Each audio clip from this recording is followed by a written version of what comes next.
Let's check in with Meg Tirrell, who's standing by at the U.S. courthouse in Brooklyn, where we are awaiting the sentencing of Martin Shkreli. Meg.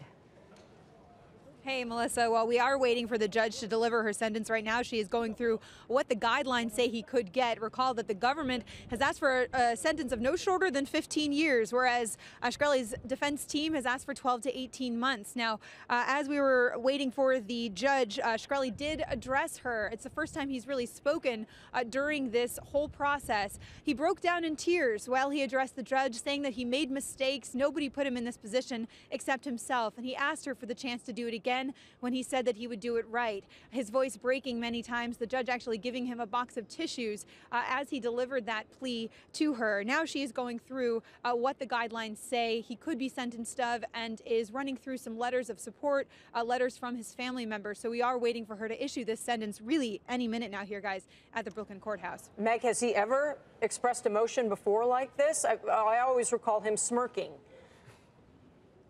Yeah, I've never seen him so emotional.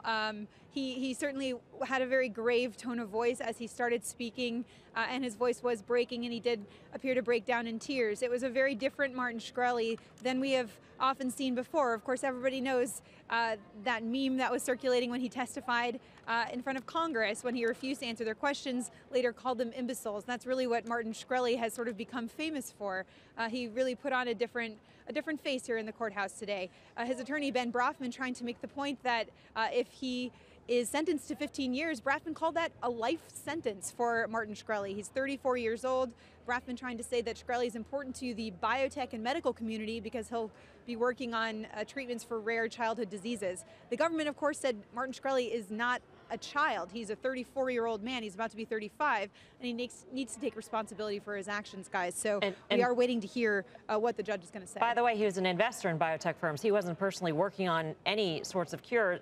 Meg, I'm curious because the sketches of the judge can't read how she's accepting Martin Shkreli's sort of plea at this point. So what was your sense? Because all throughout the trial, he didn't seem to express, Michelle, I point out, didn't seem to express any sort of regret for his behavior.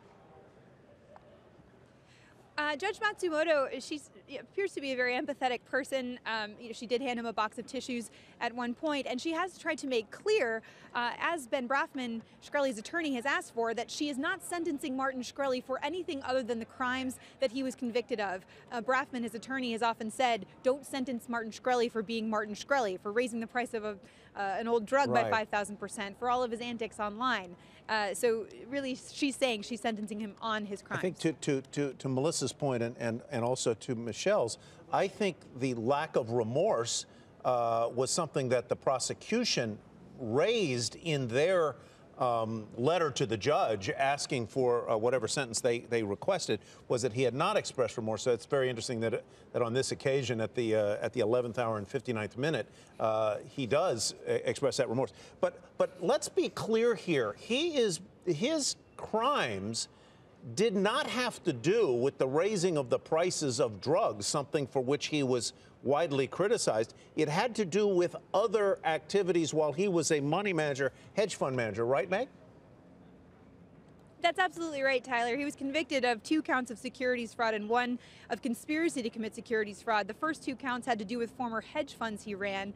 He's been convicted of lying to investors, misleading them in order to raise money. The final count was about illegally controlling or attempting to control the share price of his former biotechnology company, Retrofin. And so there is some argument over whether Martin Shkreli was working on actually developing medicines. This is an argument that's going on in the biotech community now because he was at Retrofin. He founded that company and subsequently founded the company Turing, where he gained his infamy by raising the price of the drug Daraprim, guys. All right, we await that sentencing, Meg. I know you'll be on top of it, and as soon as we know, you'll bring it to us. Don't move. It's cold out there. All Thanks, right, Michelle. Hey there, thanks for checking out CNBC on YouTube. Be sure to subscribe to stay up to date on all of the day's biggest stories. You can also click on any of the videos around me to watch the latest from CNBC. Thanks for watching.